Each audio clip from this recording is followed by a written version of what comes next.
August 12 పాలనా పగ్గాలు చేపట్టి ఆంధ్రప్రదేశ్లో ఎన్డీఏ ప్రభుత్వం 2 నెలలైంది. 60 రోజులు. 60 రోజుల్లో ప్రగతి ఏంటి, అలాగే చేసుకున్న సమీక్షలో వచ్చిన అంశాలు ఫీడ్బ్యాక్ ఏంటి, ఇవన్నీ ఒక ఎత్తైతే ప్రతిపక్షాన్ని తేలిగ్గా తీసుకునే వ్యవహారం జగన్మోహన్ రెడ్డిలానే ఎన్డీఏ ప్రభుత్వం కూడా చేస్తోందా? ఎందుకంటే 2014-19 మధ్య జగన్మోహన్ రెడ్డిని చాలా తేలిగ్గా తీసుకుని 19 నాటి రిజల్ట్ తెలుగుదేశం చూసింది. మళ్ళీ అలాగే తేలిగ్గా తీసుకునే వ్యవహారం చేస్తోందా? దీని మీద హెచ్చరికలు వెళ్తున్నాయి. అలాగే టీడీపీ అలాగే కూటమి అనుకూల మీడియా నుంచి హెచ్చరిక సంకేతాలు వెళ్తున్నాయి.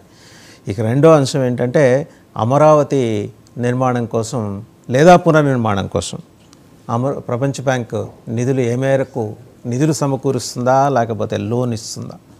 ఇవి కాక ఢిల్లీలో ఏపీ ప్రభుత్వ అధికార ప్రతినిధి గల్లా జయదేవ, సుజనా చౌదరియా బీజేపీ భాగస్వామ్య పక్షమైన బీజేపీకి చెందిన నాయకుడిని మరి అధికార ప్రతినిధిగా రాష్ట్రంలో ఉన్న ఎన్డీఏ ప్రభుత్వం అంగీకరిస్తుందా లేదా?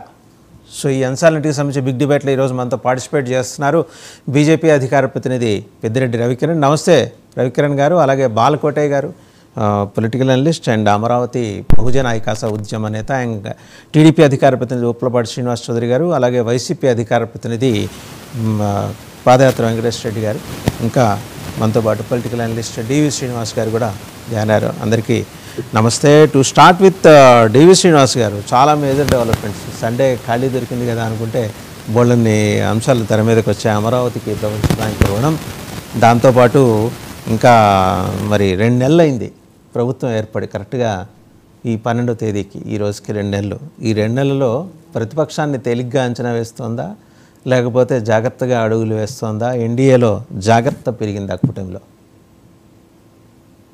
ముందుగా అందరికీ నమస్కారం. ఎవరికి వాళ్ళు ఇమేజ్ పెంచుకోవడం కోసం, వచ్చిన ఇమేజ్ దక్కించుకోవడం కోసం, పోయిన ఇమేజ్కి మళ్ళా రాబట్టుకోవడం కోసం ప్రయత్నాలు జరుగుతున్న నేపథ్యంలో అటు అధికార పక్షం ఇటు ప్రతిపక్షం కూడా హోరాహోరీగా తలపడుతున్నాయి. మనం చూసాం ఏది కూటమి తెలుగుదేశం, బీజేపీ, జనసేన అవి మరి 2 నెలల్లో ఒక 7 శ్వేతపత్రాలు వేయడం, తర్వాత వాళ్ళని ఫిక్స్ చేయటం, అవినీతి కుంభకోణాల్లో ఎవరెవరు పాల్గొన్నారు, ఆ వేట ఒకటి కొనసాగుతూనే వాళ్ళ హామీలు నెరవేర్చే పనిలో వాళ్ళు బిజీగా ఉన్నారు. కాకపోతే ప్రతిపక్షం నిలదీస్తోంది సూపర్ 6 అమలు చేసేది ఎప్పుడు అని చెప్పి. జగన్మోహన్ రెడ్డి ఎక్కడ అవకాశం దొరికినా కానీ ఆయన మరి వీధి పోరాటాలకు సమాయత్తం అవ్వటం, ప్రతి చోట పరామర్శలకు వెళ్ళడం, జరిగినటువంటి ఇన్సిడెంట్స్ పైన ఢిల్లీలో ధర్నా చేయడం మనం చూస్తున్నాం. కాకపోతే జగన్మోహన్ రెడ్డిలో మైనస్ ఏంటంటే సభకి తను వెళ్ళకపోవడం. బహుశా రాబోయే పరిణామాల్లో మరి అది కూడా భర్తీ చేస్తాడేమో చూడాల్సి ఉంది. ఏదైనా ఇవాళ పెన్షన్లు 1000 రూపాయలు పెంచడం మనం చూసాం, 4000 రూపాయలు. ఆ ప్రమాణ స్వీకారం నాడు 5 సంతకాలు చేశారు. ఆ 5 సంతకాలు చేసిన ఫైల్స్ని ఆయన క్లియర్ చేసుకోవడానికే ఈ 2 నెలలు పట్టినట్టుగా ఉంది. మరోవైపు కేంద్రం నుంచి తొలి బడ్జెట్లోనే మరి ఇంత పెద్ద మొత్తంలో నిధులు రావటం అది ఆహ్వానించదగ్గ అంశం.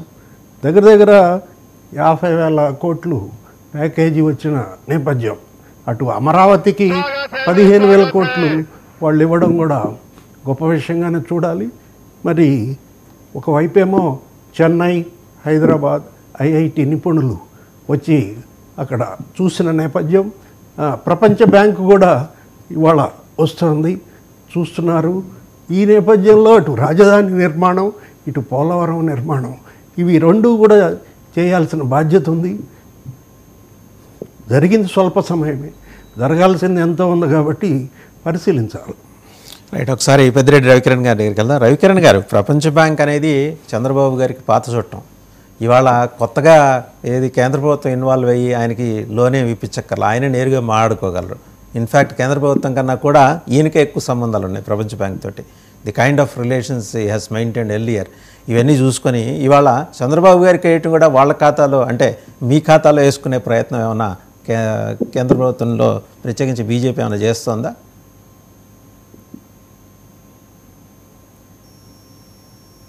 రవికిరణ్ గారు మ్యూట్లో ఉన్నారండి, అన్మ్యూట్ చేసుకోండి.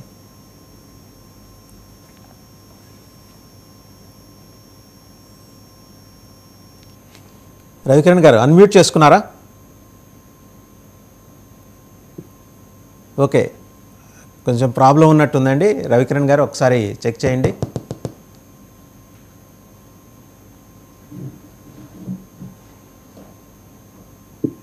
రవికిరణ్ గారు వినిపిస్తుందా అండి? ఓకే, ఇప్పుడు ఓకే అండి. రవికిరణ్ గారు ఇప్పుడు మాట్లాడండి. ఇప్పుడు ఓకే. రవికిరణ్ గారు ఓకే అండి, మాట్లాడండి. Okay okay right. రవికిరణ్ గారు మళ్ళీ మీ దగ్గరకు వస్తా. ఒకసారి శ్రీనివాస్ చౌదరి గారి దగ్గరికి వెళ్తా. సమ్ టెక్నికల్ ఇష్యూ ఏదో ఉన్నట్టుంది. శ్రీనివాస్ చౌదరి గారు, క్రెడిట్ ఏమో చంద్రబాబు గారిది, మరి కేంద్రంలో ఉన్న బీజేపీ ఏమో మేము దగ్గరుండి లోన్ ఇప్పిస్తున్నామని, అంటే పెదరాయుడు తరహాలో కండువా వేసుకొని మేమే ఇప్పిస్తున్నాం లోన్. వాస్తవంగా లోన్ వ్యవహారాలన్నీ ఆయన నేరుగా చూసుకోగలరు. ఆయనకున్న అనుభవం కానీ నేపథ్యం కానీ ప్రపంచ బ్యాంకుతో ఉన్న సాన్నిహిత్యం కానీ ఇన్ని ఉండగా ఇవాళ కొత్తగా కేంద్ర ప్రభుత్వం వచ్చి అమరావతి కోసం చేసేది ఏంది, మళ్ళీ వాళ్ళ ఖాతాల్లో వేసుకునేది. మీకేంటంటే ఇప్పుడు మొహమాటం ఉంది, ఎందుకంటే అలయన్స్లో ఉన్నారు కాబట్టి. మీరు కొంచెం నిర్మోహమాటంగా మాడతారు కాబట్టి మిమ్మల్ని అడుగుతున్నాను. సార్, మొదట పరశురామ్ గారు మీకు, డబల్-9 టీవీ ప్రేక్షకులకి, అనలిస్ట్ డివి శ్రీనివాస్ గారికి, పాదయాత్ర గారు వైఎస్ఆర్సీపీ నేత, బాలకోటయ్య గారు అమరావతి పోరాట నేత, కిరణ్ గారికి బీజేపీ నేత, నమస్కారాలు, శుభోదయం. ఈరోజు రాష్ట్రం విడిపోయిన తర్వాత అమరావతి నిర్మాణం అనేది కొంత ప్రతిష్టాత్మకంగానే నిర్మించాలి, పోలవరం పూర్తి చేసుకోవాలి. అయితే ఇక్కడ ఎన్డీఏ ప్రభుత్వం ఉంది, కేంద్రంలో ఎన్డీఏ ప్రభుత్వం ఉంది.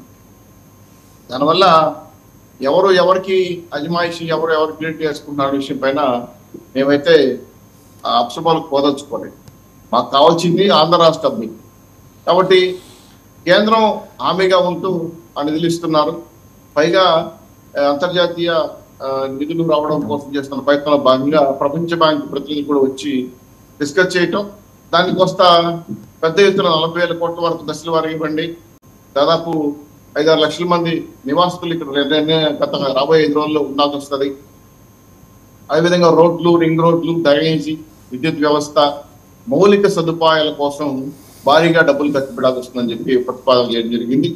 దాంట్లో దాదాపు అందరూ కూడా అంగీకరించి గత ప్రభుత్వం చేసిన విధ్వంసం వల్ల నష్టపోయిన అమరావతిని మళ్ళీ పునర్నిర్మించుకొని ఆంధ్రుల రాజధానిగా పేరు తెచ్చుకోవాలనే ఉద్దేశంతో మంచి అడుగు మొదలుపడింది. అయితే 15,000 కోట్లు కేంద్ర ప్రభుత్వం ముందే కేంద్ర ప్రభుత్వ హామీతో అమలు చేయడానికి వాళ్ళు అంగీకరించారు. కాబట్టి దీన్ని కాస్త 40,000 కోట్ల వరకు పెంచమని చెప్పి డిస్కస్ చేయడం జరిగింది. అదేవిధంగా వివిధ సంస్థలు, కేంద్రం నుంచి రావాల్సిన సంస్థలు, కార్పొరేట్ సంస్థలతో పాటు ఇండస్ట్రీ పాలసీ కానీ, అమరావతికి కేటాయించిన వివిధ ఫారిన్ అఫైర్స్ బంగ్లాస్ కానీ, అలాగే విదేశీ సంస్థల నుంచి వస్తున్నటువంటి ఐటీ సంస్థలు వచ్చినటువంటి వాళ్ళకి కావాల్సిన స్థలాలు కానీ నిర్మించుకోవాలంటే తగిన నిధులు చాలవు. కాబట్టి ఈ ప్రతిపాదన తీసుకోవడం జరిగింది.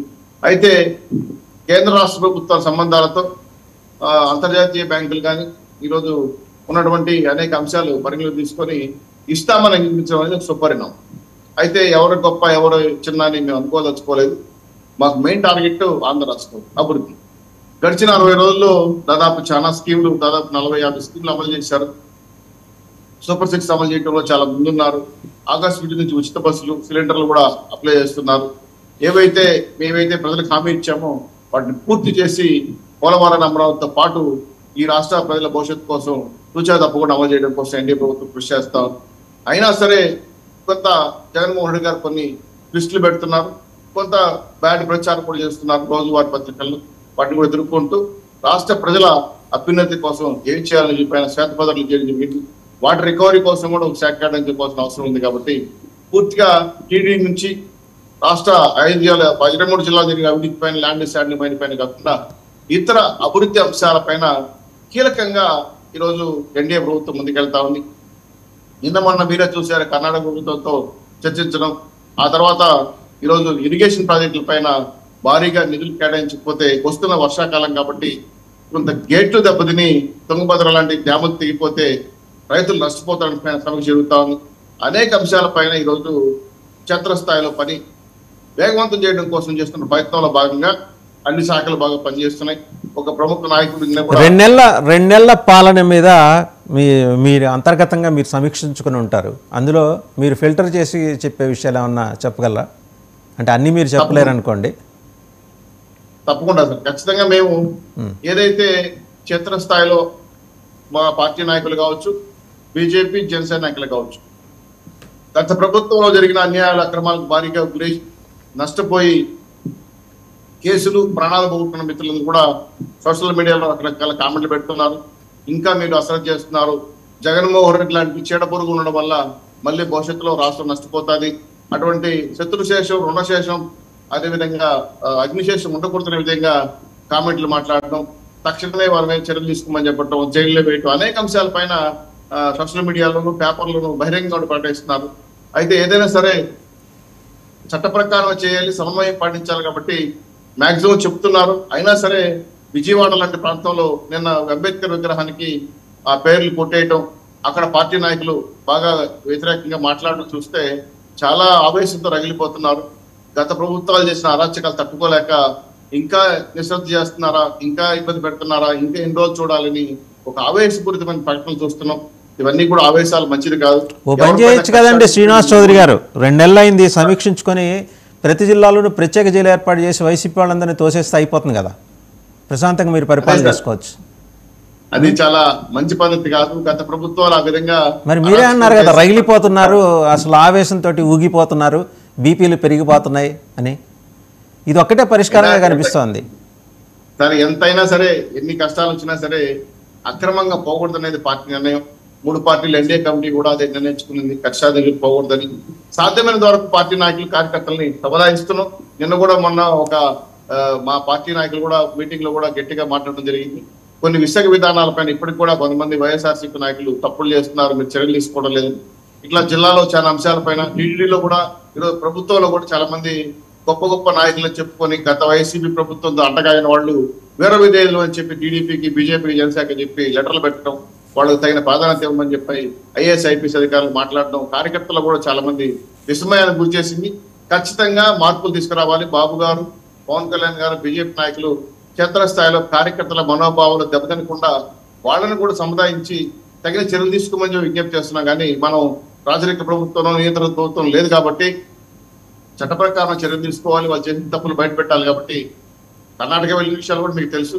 కాబట్టి అనేక అంశాలపైన క్షేత్రస్థాయిలో పూర్తిగా నిర్ణయాలు తీసుకొని ఆ సాక్ష్యాధారాలతో బయటపెట్టి మళ్ళీ వాళ్ళు రాష్ట్ర ప్రభుత్వంలో నష్టం చేయకుండా విధంగా శిక్ష వేయాలతో ఆ శాఖలు పనిచేస్తున్నారు సార్.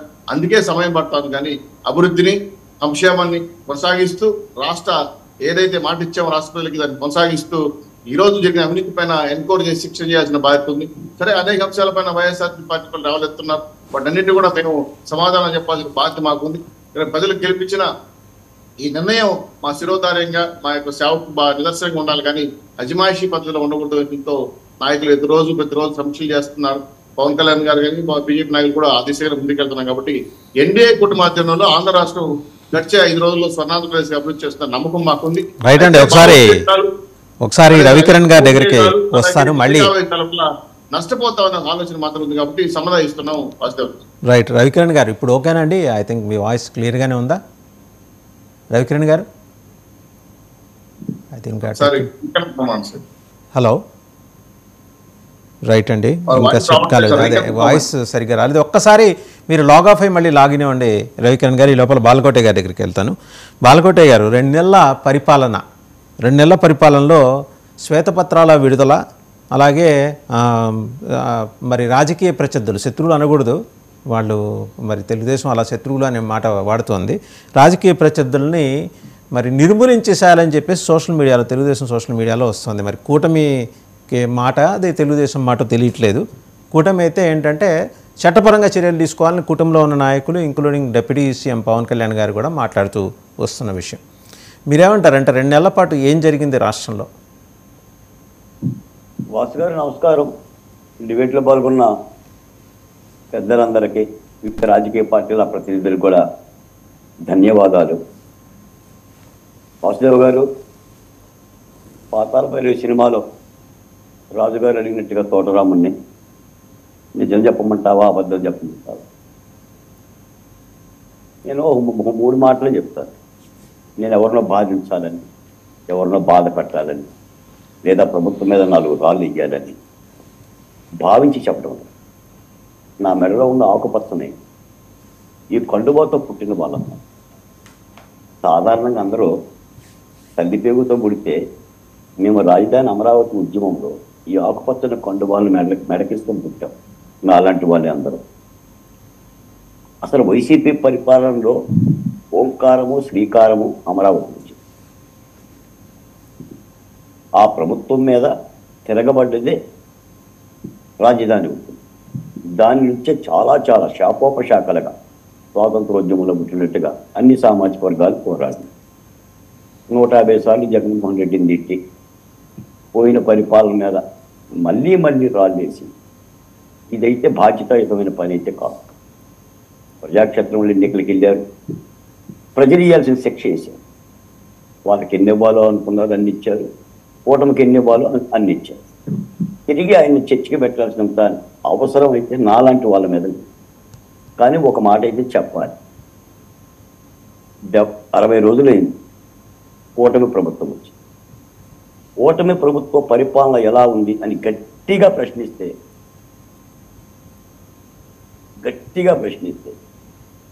ఏమర్థమవుతుంది? పరిపాలనకి ఎన్ని రోజులు కావాలి? పొయ్యి మీద అన్నం పెట్టిన తర్వాత ఉడికిన తర్వాత అన్నం ఉడికిందా లేదనేది ఎన్ని మెతుకులు పెట్టుకొని లెక్కెయ్యాలి చెప్పండి. అంటే మాట్లాడితేనేమో ఒక బాధ, మాట్లాడకపోతేనే ఒక బాధ. ఇప్పుడు నాలాంటి వాళ్ళు కూడా వాసుదేవ్ గారి డిబేట్లో మాట్లాడకపోతే అంతా బాగానే ఉంది, అంతా పరిశుభ్రంగా ఉంది, పరిశుద్ధాత్మగా ఉందనుకుంటే పొరపాటు అవుతుంది. ఇది తెల్ల కాగితం. ఈ తెల్ల కాగితం మీద ఒక మచ్చ పెట్టాను అనుకోండి, ఇది ఏమిటంటే మచ్చ చూస్తారా తెల్ల కాగితాన్ని చూస్తారా? మీరు అడిగినా అడగపోయినా చెప్పాల్సిన ధర్మం మాకుంది. ఇప్పుడు ఆలికన్నం పెట్టి ఊరికన్నం పెట్టానని అనుకున్నా 10:30:60:100 ఏముంటుంది పరిపాలన చెప్పండి. జగన్మోహన్ రెడ్డి గారి మీద కానీ గత ప్రభుత్వం మీద కానీ నువ్వు పోరాట శక్తుల్ని దగ్గరకు తీసుకోపోకుండా, పోరాల్సిన వ్యక్తులను దగ్గర తీసుకోపోకుండా, ప్రధానంగా సామాజిక న్యాయాన్ని చేయకుండా మత్తున్నంతకాలం ఎంత అభివృద్ధి చేస్తేనేది, ఎంత సంక్షేమ పథకాలు చేస్తేనే. ఏ జగన్మోహన్ రెడ్డి గారు చేయలేదు సంక్షేమ పథకాలు? చేయలేదా? అప్పు చేసో తప్పు చేసో అనుకున్నది ఇచ్చాడు కదా, 2,47,000 కోట్ల రూపాయలు. అందుకని సంక్షేమము అభివృద్ధి కాదండి. పరిపాలనలో కలవాల్సిన శక్తులను చూడాలి, గౌరవించాల్సిన సామాజిక న్యాయాన్ని గౌరవించాలి. నా దృష్టిలో ఒకటే నిలిచాలి, ప్రభుత్వ పరిపాలనలో ఉప్పు తగ్గింది.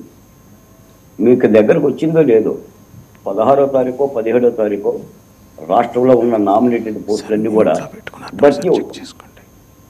టీటీడీ చైర్మన్ దగ్గర నుంచి నేను ఆ పేర్లు కూడా సోదాహరణంగా జరిగేస్తాను. ఇందులో 80% మంది ఆంధ్ర రాష్ట్ర ప్రజలకు తెలియదండి. వాళ్ళు చొక్కా నలగకుండా, ఇస్త్రీ బట్టలు నలగకుండా హ్యాపీగా 4 గదుల్లో ఉండోళ్ళే ఉండాలి తప్ప రైలు బండికి తిరిగిన వాళ్ళు ఎవరు లేదండి, ఎవరు లేదు. అందుకని ఇలాంటి విధానాలు మార్చుకుంటేనే బాగుంటుంది. మేమేంటంటే ఈ ప్రభుత్వాన్ని తీసుకొచ్చిన వాళ్ళలో కూడా మేము ఉన్నాం సార్. మేము బోయలం, మేము కూడా ఈ ప్రభుత్వాన్ని మోసిన వాళ్ళం, రావాలని కోరుకున్న వాళ్ళం. ఆ కోరుకోవటానికి అన్ని విధాలుగా నష్టపోయిన వాళ్ళం. మేము ప్రభుత్వం మేలే కోరుతాం తప్ప, చేతనైతే 4 పువ్వులేస్తామే తప్ప 4 రాళ్ళు తెయ్యం. ఈ రాష్ట్రం అన్ని విధాలుగా అభివృద్ధి చెందాలి. అభివృద్ధి అంటే ఏంటంటే ఆలికన్నం పెట్టం కాదు, ఊరికన్నం పెట్టాలి తప్ప ఆలికన్నం పెట్టం కాదు. రుచికరమైన పరిపాలన లేదన్న సంగతి గట్టిగా తెలుగుదేశం పార్టీ నాయకులను అడిగినా కూడా నాకు చాలా తెలుసు వాసు గారు. చాలా కాదు, చాలా చాలా చాలా తెలుసు, చాలా లోతులు. ఎందుకంటే I'm not a ordinary man. నాకు పెట్టుబడుల గురించి తెలుసు, పెట్టుబడులలో వస్తుంటే కూర్చొని చర్చిస్తున్న నాయకుల గురించి తెలుసు, ఏం మాట్లాడుతున్నారో కూడా తెలుసు. మేము రాష్ట్రం కోరుకున్నది ఇది కాదు సార్. మేము కొత్త చంద్రబింబాన్ని కోరుకున్నాం, కొత్త సుపరిపాలన కోరుకుంటున్నాం. నష్టపోయిన రాష్ట్రాన్ని నిలబెట్టడం గురించి మాట్లాడుతున్నాం. నేను ఇలా ఆగస్టు 15కు ముందు 2 రోజుల ముందు ఇలా మాట్లాడతానని కూడా నా జీవితంలో నేను ఎప్పుడు అనుకోలేదు. మరి ఏం నేర్చుకుంటారు, ఏం తీర్చుకుంటారు? యథా రాజా తదా ప్రజ. ఆ ఇంగువ వాసన పోనంత వరకు వాసు గారికి బాగా అర్థమవుతుంటుంది నా మాట. ఇంగువ వాసన పోనంత వరకు పరిస్థితిలో మార్పు రాదని. అందుకని ఎంతోమంది రాష్ట్ర వ్యాప్తంగా చేస్తున్న ఫోన్లు, దగా పడ్డవాళ్ళు, చనిపోయిన కుటుంబాలు, కేసులు పెట్టవాళ్ళు, భూములు అన్యాక్రాంతమైన వాళ్ళు, దౌర్జన్యాలు చేసిన వాళ్ళు, ఒక సొంతింటి కోసం కార్యాలయాల చుట్టూ క్యూలు కడుతున్నా కూడా పలకరింపు లేదన్న మాట విని గుండె తడవుతుంది. ఒక ఆడకూతురైతే జగన్మోహన్ రెడ్డి గారి మీద తొడగొట్టి ఛాలెంజ్ చేసింది 2 ఎకరాలు పన్నెం కాస్తాను. నేను ఆ పేర్లన్నీ చెప్పదలుచుకోను. అటువంటి ఆడకూతురు తన బిడ్డను తీసుకొని కార్యాలయం చుట్టూ ప్రదక్షిణ చేస్తున్నట్టే ఒక క్రింది కులము, ఒక దళిత సామాజిక వర్గం ఆమె చెప్తా ఉంటుంటే ఇంట్లో గడవని పరిస్థితి, పలకరింపు దిక్కు లేదు. ఇలా చాలా చాలా అంశాలు. కాకపోతే ఏంటంటే మంచి చెప్పటం నా ధర్మం. ఆనాడు చెప్పా, వైసీపీకి కూడా చెప్పా సార్.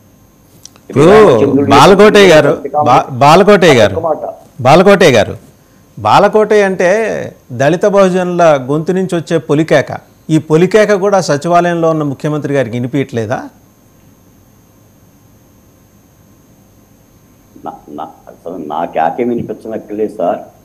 ఈ రాష్ట్రంలో నేను చెప్పాను, కొంతమంది ప్రాణాలు పోతే కూటమి ప్రభుత్వం వచ్చింది, కొంతమంది మానాలు పోతే ప్రభుత్వం వచ్చింది.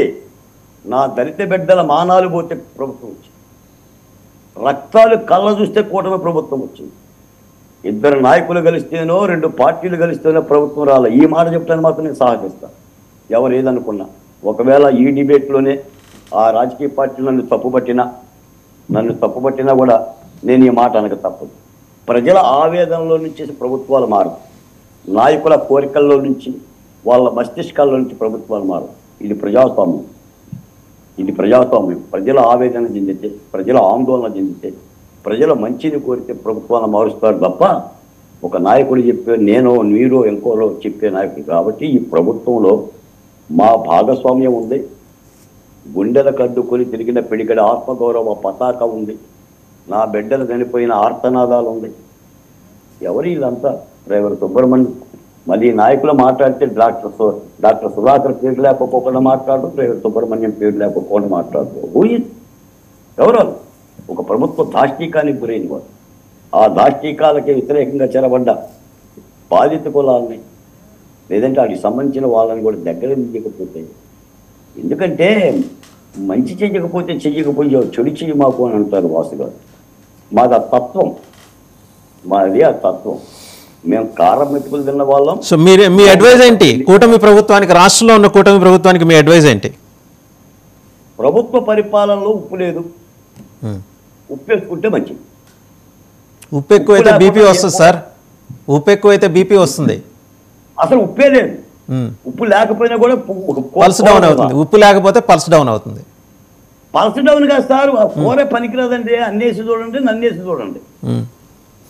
రైట్, మళ్ళీ మీ దగ్గరకు వస్తా. కూడా ఉప్పు ఉండాల్సిందే. పరిపాలన అంటేనే అందరి సంబంధించిన భాగస్వామ్యమని అర్థం. రైట్, ఒకసారి రవికిరణ్ గారి దగ్గరికి వెళ్దాం. రవికిరణ్ గారు మీ దగ్గరికి వినిపిస్తాను, మీ దగ్గరికి వస్తున్నాను. రవికిరణ్ గారు. వసుధన్ గారు, ముందుగా మీకు తోటి ప్యానలిస్టులకి 9 టీవీ వీక్షకులందరికీ శుభోదయం అండి. ఒకటి, ఇందాక మీరు నన్ను అడిగిన ప్రశ్న ప్రపంచ బ్యాంకు విషయం అడిగారు. అయితే నేను చెప్పేది ఏంటంటే, కేంద్ర ఆర్థిక మంత్రి గారు పార్లమెంట్ లో బడ్జెట్ ప్రవేశం పెడుతున్న సమయంలో చెప్పినటువంటి స్టేట్మెంట్ ఏంటంటే, Amaravati AP capital Amaravati development కి multilateral development assistance which we borrow from multilateral banks. Multilateral banks అంటే వరల్డ్ బ్యాంక్ కానీ ప్రపంచ bank which we borrow and further assistance will also be extended.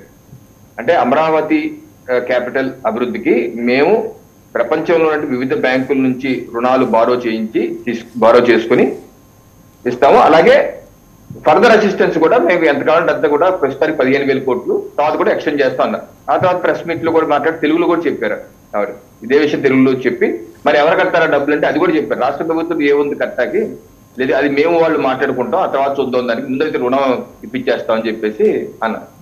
So అందుకని దానిలో భాగంగా ప్రపంచ బ్యాంక్ కానీ, ఏషియా డెవలప్మెంట్ బ్యాంక్ కావచ్చు, లేకపోతే ఏఐబి కావచ్చు, ఏదైనా సరే ప్రపంచ బ్యాంకే కాదు, ఏ బ్యాంకులు అనేది అంతర్జాతీయ ఏ బ్యాంక్ అయినా సరే భారతేతర బ్యాంకులు రుణాలు రాష్ట్రంలో ఉన్నట్టు ఎవరికి ఇవ్వాలన్నా సావరిన్ గ్యారంటీ కేంద్ర ప్రభుత్వమే ఉండాలి. అంతేకాని సావరిన్ గ్యారంటీ రాష్ట్ర ప్రభుత్వం ఉంటాను, లేకపోతే పలానా ఎక్స్పైజెడ్ ఉంటారంటే ప్రపంచ బ్యాంకులు ఏ బ్యాంక్ అయినా సరే భారతదేశ వెలుపల బ్యాంకులు ఎవరు డబ్బులు ఇవ్వరు. సో గ్యారంటీ మాత్రం సావరిన్ గ్యారంటీ కేంద్ర ప్రభుత్వమే ఉండాలి. 140 కోట్ల ప్రజలందరూ దీని గ్యారంటీ అంటేనే డబ్బులు ఇస్తారు, రూపాయి ఇస్తారు. తప్పితే అలా నేను మీరు లేకపోతే ఒక రాష్ట్ర ముఖ్యమంత్రి సంతకం పెట్టినంత మాత్రం రుణాలు ఇవ్వరు. ఒకటి. రెండోది, గతంలో కూడా 2019 ముందు కూడా మన రాష్ట్రం ప్రపంచ బ్యాంకు నుంచి అమరావతి నిర్మాణానికి డబ్బులు తీసుకుంటాక ఆల్రెడీ ఒక ప్లాట్ఫామ్ రెడీ చేస్తున్నాం. 2016-17లోనే అప్పుడు చంద్రబాబు నాయుడు గారు వరల్డ్ బ్యాంక్ నుంచి 7,200 కోట్లు అమరావతి నిర్మాణానికి ఒక ఫైల్ తయారు చేసి కూడా పంపించడం జరిగింది. దాన్ని కేంద్ర ప్రభుత్వం ఆమోదించింది, అలా వాళ్ళు కూడా రెడీ అయ్యారు. అయితే సమస్య ఏమొచ్చిందంటే అది దాని మీద ఆ అమరావతి భూసేకరణ ల్యాండ్ పూలింగ్ మీద అనేకమైన అవకతవకలు జరిగాయని చెప్పేసి అక్కడ ఉన్నటువంటి అమరావతిలో కొంతమంది రైతులు ముసుగులో వైసీపీ వాళ్ళు కావచ్చు, లేకపోతే రకరకాల ఉద్యమ నేతలు కావచ్చు, లేకపోతే ఎన్జిఓ నాయకులు ఎవరో మొత్తానికి అందరూ ఆ ఇన్స్పెక్షన్ కమిటీ అమరావతికి వస్తే వాళ్ళందరూ కంప్లైంట్లు ఇచ్చారు. కంప్లైంట్లు ఇస్తే దీని మీద కంప్లైంట్ల మీద విచారణ ప్రపంచ బ్యాంకు వాళ్ళ ప్రతినిధులు చేయటం మొదలు పెట్టారు. ఆ తర్వాత రాష్ట్ర ప్రభుత్వం కూడా చెప్పింది, కొంత అటు ఇటు అయింది. ఈలోపు ఎన్నికలు వచ్చాయి. ఎన్నికలైన తర్వాత కొత్త ప్రభుత్వం వైసీపీ ప్రభుత్వం వచ్చాక వాళ్ళు అసలు మా ప్రయారిటీ ఇది కాదని చెప్పి లేఖ రాసేసరికి జూలై 2019 అఫీషియల్ గా వరల్డ్ బ్యాంక్ లెటర్ రిలీజ్ చేసేది, మేము we are dropping off this project అని. సో మనకు 7,200 కోట్లు రుణం రావాల్సింది గతంలో ఆగిపోయింది. ఇప్పుడు 5 ఏళ్ళలో అసలు ఏం ముందుకు జరగలేదు, ఇప్పుడు మళ్ళీ ముందుకు జరుగుతుంది. సో ఏదో రకంగా ఇప్పుడు ఇందాక శ్రీనివాస్ చౌదరి గారు చెప్పినట్టు మా ప్రభుత్వం యొక్క ప్రాధాన్యత ఈ 5 ఏళ్లలో అక్కడ అమరావతిలో ప్రధానంగా మౌలిక వసతులు కల్పన చేయాలి. Number 1 priority. రోడ్లు, డ్రైనేజీలు, ఎలక్ట్రిసిటీ, పార్కులు, లేదా వివిధ మౌలిక వసతులు అన్ని కల్పిస్తే అప్పుడు అక్కడ ఏదన్నా సంస్థ, కేంద్ర ప్రభుత్వ, రాష్ట్ర ప్రభుత్వ, వివిధ సంస్థలు 150 పైగా సంస్థలు అక్కడ వచ్చే అవకాశం ఉంది. సో మా 5 ఏళ్ల ప్రయారిటీ మౌలిక వసతులు కల్పించడం, కేంద్ర రాష్ట్రానికి సంబంధించినటువంటి ముఖ్యమైనటువంటి ఆఫీసులు, ఆర్బీఐ సబ్ డివిజన్ కావచ్చు, లేకపోతే వేరేది కావచ్చు, సిబిఐ క్వార్టర్స్ కావచ్చు, ఏదైనా అన్ని అక్కడ చేర్చడం అనేది 5 ఏళ్లలో మా ప్రయారిటీ. సో ఆ రకంగా ముందుకు వెళ్తాం. దానికి 15,000 కోట్లే కాదు, ఇంకా ఎక్కువ కూడా కావస్తుంది. కేంద్ర ప్రభుత్వం అంతకు ఎక్కువ కూడా ఇస్తుంది. ఆ రకంగా చేస్తారు. నెంబర్ 1. నెంబర్ 2, మీరు ఉపద్ఘాతంలో చెప్పిన మరో పాయింట్, జగన్మోహన్ రెడ్డి గారిని లైట్ గా తీసుకుంటున్నా, పట్టించుకోవట్లేదు అధికార పార్టీ, అధికార ప్రభుత్వం పట్టించుకోవట్లేదు. ఇది ఇలా చేస్తే గతంలో చేసినట్టు తప్పిదో చేసినట్టే అన్నారు. మేము ఎప్పుడు లైట్ గా తీసుకోలేదు సార్. ఎప్పటికప్పుడు జగన్మోహన్ రెడ్డి గారు వైసీపీ పార్టీ చేస్తున్న విష ప్రచారాన్ని తిప్పుకొడుతూనే ఉన్నాము. ఆల్రెడీ నిన్న కూడా ఒక విష ప్రచారం చేశారు ఆయన. నిన్న ఏం చేస్తారు, ట్వీట్ ఏమన్నారు, రైతులకి 2023-24 ఖరీఫ్ అంటే జూలై నుంచి అక్టోబర్, అలాగే రబీ అంటే అక్టోబర్ నుంచి మళ్ళీ వచ్చే ఏడాది మార్చి వరకు రబీ. సో వారే చేసే ఆరోపణ ఏంటంటే 2023-24 ఖరీఫ్ లో రైతులకి రావాల్సినటువంటి బీమా మేము ఎప్పుడు చెల్లిస్తామంటే 2004 మార్చి ఏప్రిల్లో చెల్లించేవాళ్ళం సంవత్సరము, అంటే అలాగా సబ్సిక్వెంట్ గా చెల్లించేవాళ్ళం. మరి అప్పుడు ఎలక్షన్ కోడ్ వచ్చింది కాబట్టి మేము చెల్లించలేదు. అది అలా చెల్లించేసి ఉంటే జూలై కల్లా ఏదైతే మళ్ళీ ఖరీఫ్ సీజన్ జూలై మొదలవుతుంది కదా, ఆ ముందే రైతులకి ఆర్థిక సహాయం అందిపోయేది. తద్వారా రైతులకి ఇబ్బంది కాకుండా ఉండేది. మేము గత 2023 కాదు 22 కాదు అలాగే చేశాము. ఇప్పుడు ఇలా చేయకుండా ఇబ్బంది పెడుతున్నారని చెప్పేసి జగన్మోహన్ రెడ్డి గారు ఒక ఆరోపణ చేశారు. అయితే మేము నిన్నటి చెప్తుంది ఏంటంటే, మా సూటి ప్రశ్న, ఓకే 2023-24 ఖరీఫ్, దాని డబ్బులు ఎప్పుడు రావాలి? జూలై 2024 లోపు రైతులు ఖరీఫ్కి వెళ్ళే లోపు వాళ్ళకి కొంత వచ్చేస్తే నష్టపరిహారం వాళ్ళకి ఉపయోగపడుతుంది మీరు కదా. మరి మా ప్రభుత్వం వచ్చి జూనే కదా, మీకు తెలుసు కదా, మార్చి ఏప్రిల్లోనే ఎన్నికలు వస్తాయి, నోటిఫికేషన్ వస్తుంది తెలుసు కదా. మరి అలాంటప్పుడు అక్టోబర్లో, జూలై నుంచి అక్టోబర్ వరకు ఉన్న ఖరీఫ్ సీజన్ కి మీరు మార్చి ఏప్రిల్ వరకు ఎందుకు వెయిట్ చేశారు? సెప్టెంబర్ అక్టోబర్ లోనే మీ ప్రీమియం చెల్లించేసి ఉంటే, ప్రధానమంత్రి ఫసల్ బీమా యోజన చెల్లించేసి ఉంటే బాగుండేది కదా. మీకు తెలుసు కదా ఎలక్షన్స్ వస్తాయి, ఇబ్బంది అవుతుందని చెప్పేసి సెప్టెంబర్ అక్టోబర్ లో పే చేయాల్సిన ప్రీమియం ని మీరు మార్చి ఏప్రిల్ వరకు డిలే చేయడం ఏంటి? ఎలక్షన్ కోడ్ ని సాఫ్ చూపించడం ఏంటి?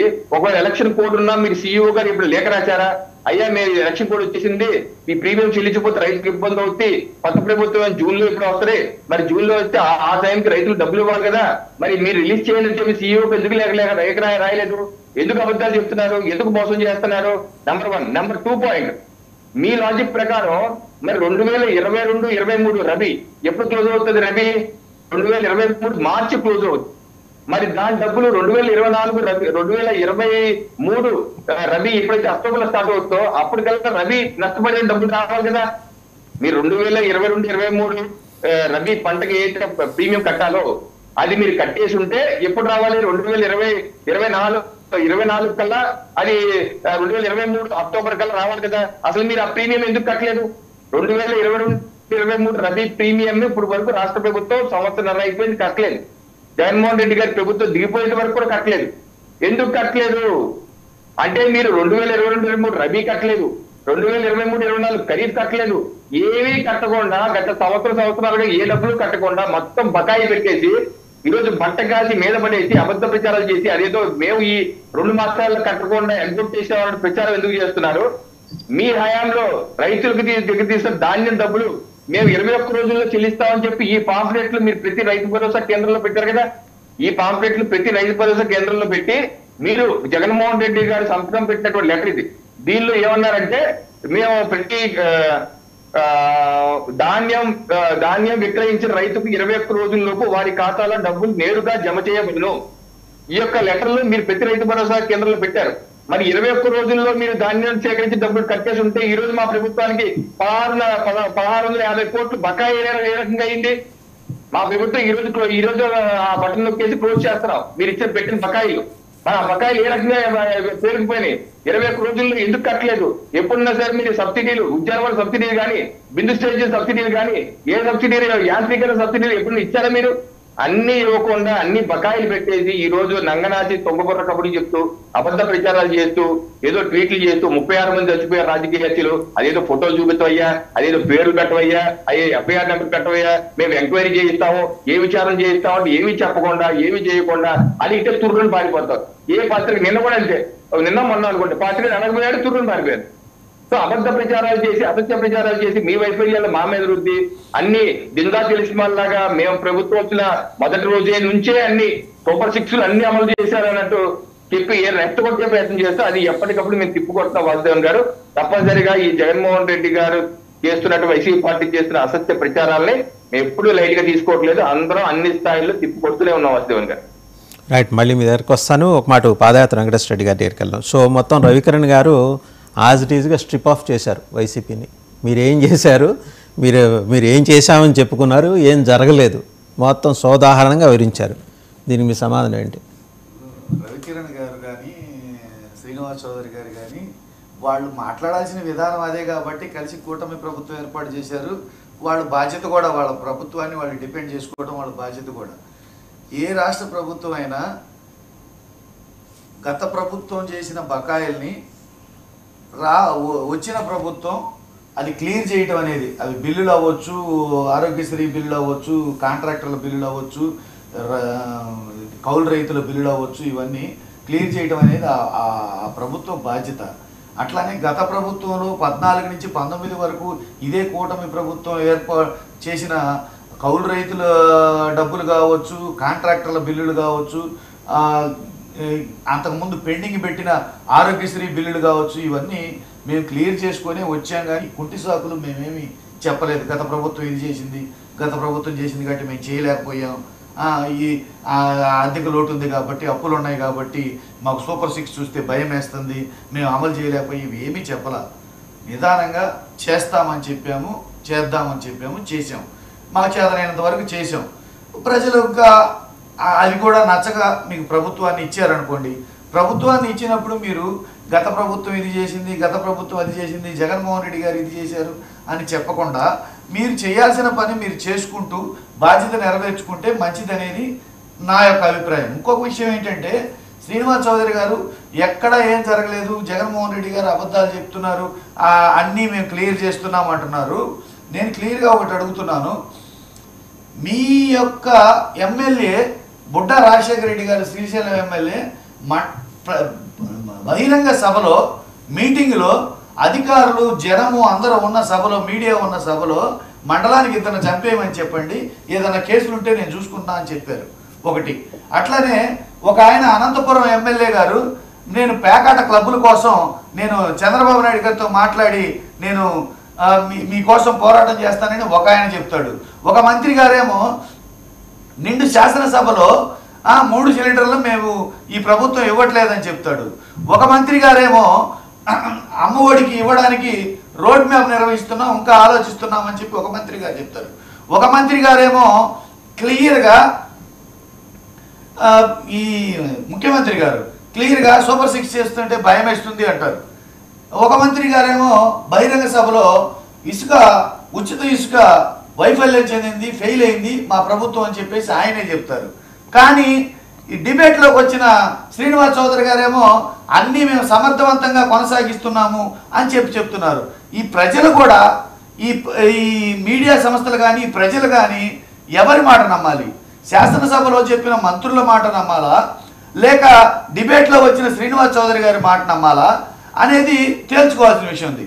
బహిరంగంగా అంబేద్కర్ విగ్రహం మీద దాడి జరిగితే ఆ దాడి జరగడానికి ఒకరేమో సమయానికి లైట్లు తీసేస్తారు, కరెంట్ తీసేస్తారు, అక్కడ ఉన్న వాళ్ళందరినీ పంపించేస్తారు. దాడి జరిగితే ఆవేశాలతోటి జరిగింది. జగన్మోహన్ రెడ్డి గారి నేమ్ ప్లేట్ మాత్రమే పగలగొట్టారంటారు. జగన్మోహన్ రెడ్డి గారి నేమ్ ప్లేట్ పగలగొట్టినా అక్కడ ప్లాన్ ప్రకారం ఆవేశాలతో జరిగితే పట్టపగలు ఎందుకు జరగలేదు? పవర్ ఎందుకు తీసేశారు? ఉన్న వాళ్ళందరినీ ఎందుకు బయటికి పంపించారు? ఎవరి ప్రమేయం లేకపోతే, ఈ రాష్ట్ర ప్రభుత్వ ప్రమేయం లేకపోతే అవి అంత అక్కడ పగడ్బందీగా సెక్యూరిటీ ఏర్పాటు చేసిన సామాజిక న్యాయ శిల్పాన్ని ఎందుకు ధ్వంసం చేయాలని చూస్తారు? పోనీ ధ్వంసం జరిగింది, అనుకోకుండా జరిగింది, ఆవేశాలతో జరిగింది అనుకుందాం, వాళ్ళ మీద చర్యలు ఎందుకు తీసుకోవట్లేదు? అంటే అంబేద్కర్ విగ్రహాన్ని ధ్వంసం చేయడానికి కూడా సపోర్ట్ చేసే స్థితికి ఈ రాష్ట్ర ప్రభుత్వం ఉంది అంటే అది ఎంత దూరం వెళ్తుంది?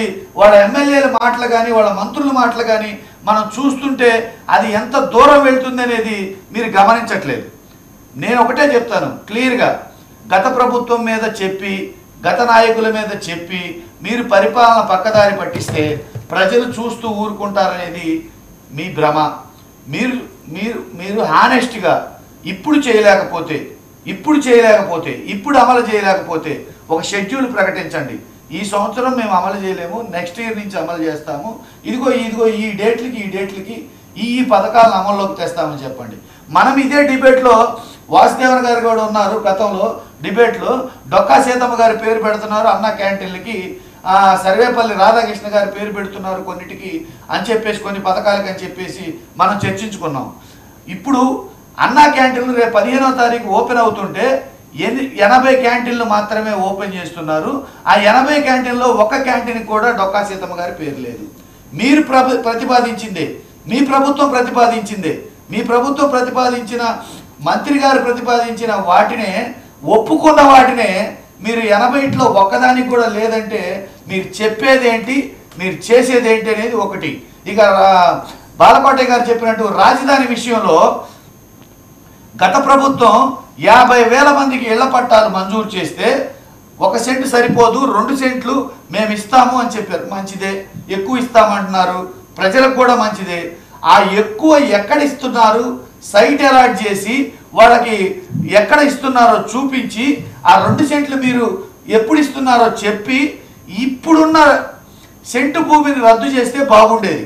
ముందు రద్దు చేసేసి తర్వాత ఎప్పుడో ఇస్తాము, ప్లేస్ చూపించలేదు, ఎక్కడ ఇస్తామో చెప్పకుండా ఇప్పుడు ఉన్నదాన్ని రద్దు చేస్తున్నారంటే మీ ఉద్దేశం ఏంటో అర్థమవుతుంది. పేద ప్రజలు రాజధానిలో బ్రతకడానికి కానీ ఉండడానికి కానీ వీలు లేదు అని చెప్పేసి మీరు చెప్పకనే చెప్తున్నారు. పేద ప్రజలు గతంలో వేసిన కోర్టులో కేసులు కానీ ఇప్పుడు చేసిన చర్యలు కానీ అంటే పేదవాళ్ళకి ఈ రాజధానిలో అవకాశం లేదు, క్లియర్ కట్గా. అదేమంటే సామాజిక సమతుల్యం దెబ్బతింటది అని చెప్పేసి కోర్టులో కేసు వేసారు. ఇప్పుడు గత ప్రభుత్వం ఇచ్చిన ఇళ్ల పట్టాలు జగనన్న కాలనీలు రద్దు చేశారు, అదనంగా ఇస్తామంటున్నారు. ఆ అదనంగా ఇచ్చేయి ప్లేస్ చూపించి ఎక్కడ ఇస్తున్నారు అనేది ఇచ్చి మీరు కనుక ఇది రద్దు చేసి ఉంటే బాగుండేది అనేది నా అభిప్రాయం.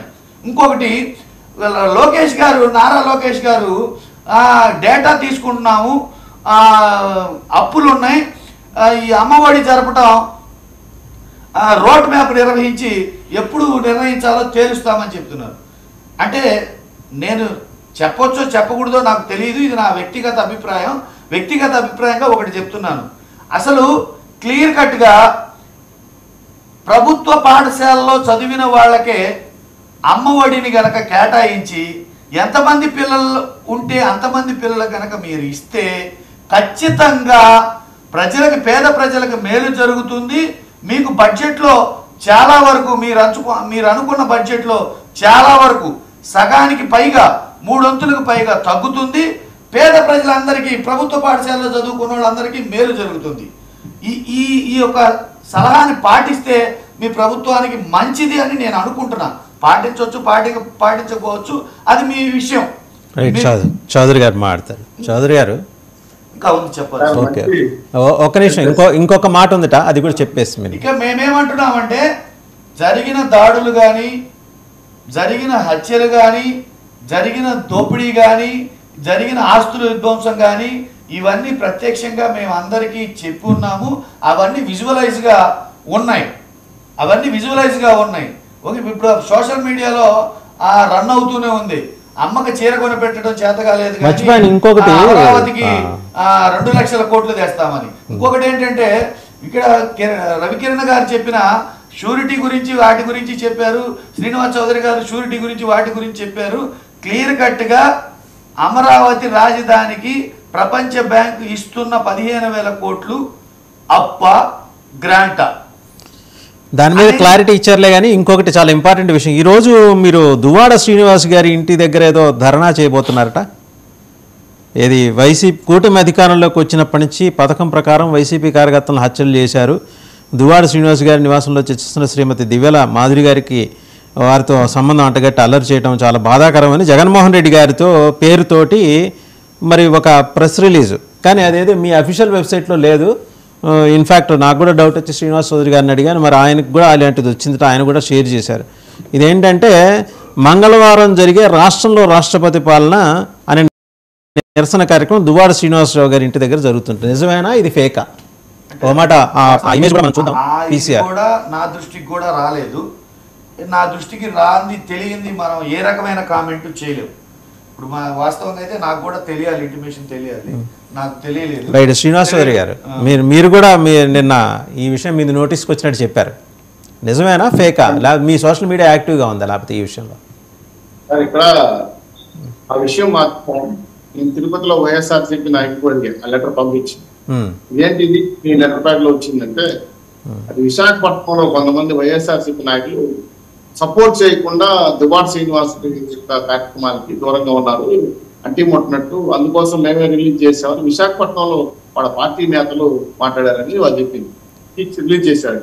సరే, వాళ్ళ పార్టీ అంతర్గతంగా వాళ్ళ అక్రమ సంబంధాల గురించి మాట్లాడితే మంచిది కూడా కాదు, ఎందుకంటే చాలా మంది వైకాపా కామ పార్టీగా తయారైపోయింది.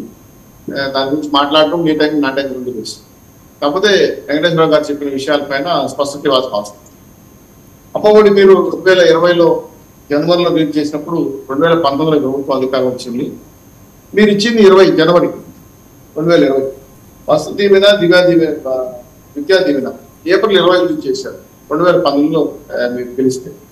అంటే దాదాపు నేను అనడం అన్ని స్కీముల పైన మాట్లాడేటప్పుడు కొద్దిగా అవగాహనతో మాట్లాడితే బాగుంటుంది. 4 సిలిండర్లు ఇవ్వని చెప్పి మనోహర్ గారు ఏమి శాసనసభలో చెప్పలా, అది కొంచెం కష్టదారిగా విషయం పైన చర్చిస్తున్నాము, 2 మార్పు చేసి మరింత బీపీఎల్ అంటే బిలో ప్రావర్టీ లెవెల్ చేయడానికి ప్రయత్నం చేస్తున్నాం అని చెప్పి ఆయన ఢిల్లీకి వెళ్ళాడు. ఢిల్లీకి వెళ్ళి 1,00,000 టన్నుల కందిపప్పుతో పాటు పిఎం అంటే ప్రధానమంత్రి యొక్క స్కీమ్ కింద దీపం పథకం కింద కొద్దిగా భరించండి, మాకు దాదాపు 1,150 కోట్ల పైచిలకు తగ్గుతుంది, కొంత మాకు అంటే దాని సున్నితంగా వాళ్ళు అంగీకరించారు. సో సిలిండర్లు ఇవ్వడానికి ఇంకా 4 నెలల టైం ఉంది, సంవత్సరానికి 3 సిలిండర్ ఇస్తారు, అది 4 నెలలు కోటి వెంటనే సిలిండర్ ఇవ్వమంటే ఇవ్వలేరు కాబట్టి ఆ టైం కోసం చర్చించారు. శాసనసభలో తనకున్న సాధక పదాలు చర్చించారు, కానీ ఇవ్వమని ఎక్కడ చెప్పలా. మేము ఇస్తానన్న సూపర్ 6 స్కీమ్లు ఏవి కూడా ఎక్కడ ఆపదలుచుకోలేదు, ఆపం కూడా. ఆకాశవాణి నుంచి కూడా ఫ్రీ బస్సులు ఇస్తున్నాం, సిలిండర్ ఆశ్రమంలోకి వస్తుంది. సో విషప్రచారం ఎలా ఉందంటే జగన్మోహన్ రెడ్డి గారు ఒక చిన్న క్వశ్చన్, మీకే ఒక చిన్న క్వశ్చన్. ఇప్పుడు అమ్మఒడి మీరు ఇస్తామన్న నలుగురికి 5గురికి మీరు చెప్పినట్టు డిసెంబర్లో ఇస్తారో జనవరిలో ఇస్తారో నెక్స్ట్ ఇయర్ ఇస్తారో అది మీ ఇష్టం. కానీ రొటీన్గా రెగ్యులర్గా వస్తున్న ఆ ఒక్క పిల్లవాడి పథకాన్ని ఇప్పుడు మామూలుగా జూన్లో రావాల్సిన దాన్ని మీరు దాన్ని కూడా ఆపేశారు. ఇక్కడ మేము అనేది మేము డిసెంబర్లో ఇచ్చిన మాట వాస్తవమే. రెగ్యులర్గా జూన్లో వస్తున్న దాన్ని మీరు దాన్ని కూడా గత ప్రభుత్వం వచ్చిందని జూన్లో వస్తుందని దాన్ని కూడా ఆపేశారు. దాని గురించి అడుగుతున్నాం. మీరు అమ్మఒడి ఇచ్చుండొచ్చు, మీ తల్లికి 100 పేరుతో ఇస్తున్నాం, ప్రతి పిల్లవాడికి వాళ్ళు కాబట్టి గత ప్రభుత్వంలో ఉన్నటువంటి బకాయిలు కూడా కలిపి వాళ్ళ ఆలోచన మాకు ఉంది. ఇప్పుడు మీరేం చెప్పారో మేము పెన్షన్ల మీద చెప్పామో ఆ బకాయితో సైతం చెల్లించామంటే ఒకవేళ ఆలస్యమైనా సరే డైరెక్ట్ కాలేజీ స్కూల్ పంపించాలని ఉద్దేశంతో ఉంది. విద్య గురించి మాట్లాడేటప్పుడు కొద్దిగా ఆలోచన. ఇప్పుడు 10 మంది పిల్లకాయలు ఉండే స్కూళ్ళు దాదాపు 4500 స్కూళ్ళు ఉన్నాయి. 10 మంది ఓన్లీ. 20 మంది ఉండే స్కూల్స్ 13,500 ఉన్నాయి. ఈ ప్రభుత్వం పుణ్యానాన్ని 4,50,000 విద్యార్థులు డ్రాప్అవుట్ అయ్యి ప్రైవేట్ కాలేజీలకు స్కూల్కి వెళ్ళిపోయారు. దాన్ని మళ్ళీ మనం డిఎస్ రిలీజ్ చేసి టీచర్లు పెంచి స్కూల్ యొక్క ఆవశ్యకత పెంచడం కోసం చేయాలి. కాబట్టి దాంట్లో చాలా వరకు బిలో ప్రావర్టీలో ఉన్న తల్లిదండ్రులు పిల్లలు కూడా అన్ని సెగ్రిగేట్ చేస్తున్నారు. విద్యాశాఖ మంది మీరు ఇతరులే అదే పని మీద ఉన్నారు. కాకపోతే ఏంటంటే మాకున్న బడ్జెట్ లో భాగంగా మేము చేయమేదని చెప్పట్లా. ఒకరోజు ఆలస్యం వచ్చామో కానీ మొత్తం ఏవైతే చెప్పామో తూచే తప్పకుండా అమలు చేస్తాం. 2 రాష్ట్ర వ్యాప్తంగా ఉన్న అన్ని స్కీములు సూపర్సిస్తో పడదు. మేము ఇచ్చిన స్కీముల్లో పాటు చెప్పలు చాలా అమలు చేసాం. పెంచినే కాకుండా అమృత మనం కావచ్చు, మెగా డిఎస్ కావచ్చు, సిలిండర్స్ కావచ్చు, అన్న క్యాంటీన్. ఇంకో మాట అన్నారు, తొక్కా సీతమ్మ గారి పేరు అన్న క్యాంటీన్ పెట్టమని చెప్పి అడిగారు. మీరు చెప్పారు కానీ మేము అంగీకరించలా. దాన్ని మేము వేరే పథకాన్ని పెట్టాం. మధ్యాహ్నం ఆహార పథకం కింద పిల్లలకి ఇచ్చే ఆహార పథకాన్ని తొక్కా సీతమ్మ పథకం పెట్టాం. అది చాలా క్లియర్ గా ఇచ్చారు కూడా. సంస్థలు కూడా చెప్పారు ఆ విషయం పైన. అన్న క్యాంటీన్లు వేరయ్యా, అది దత్తత ఇస్తున్నాం, ఒక్కొక్కరికి వాళ్ళ పేర్లు పెడుతున్నాము. ఈ మధ్యాహ్నం కోరుకొద్దని పేరు చెప్పి మీరు రికార్డ్ చేశారే, ఆ పథకాన్ని మీకు కొనసాగిస్తూ పిల్లలకి ఆకలి తెచ్చవద్దు తొక్కా సీతమ్మ పథకం కింద తీసుకొచ్చారు. సో పథకాలు మేము ఎక్కడ వాయిదా పేర్లు మార్చవచ్చు. కాబట్టి దయచేసి అర్థం చేసుకోండి. రెండో విషయం ఏంటంటే నువ్వు శాంతి భద్రతలు కానీ మీరు చెప్పే దాడుల విషయాలు కానీ ఏమైనా డిస్కస్ చేయండి కదా, ఇట్లా ఆధారాలు ఇవ్వండి. ఇప్పుడు మీరు విశాఖపట్నం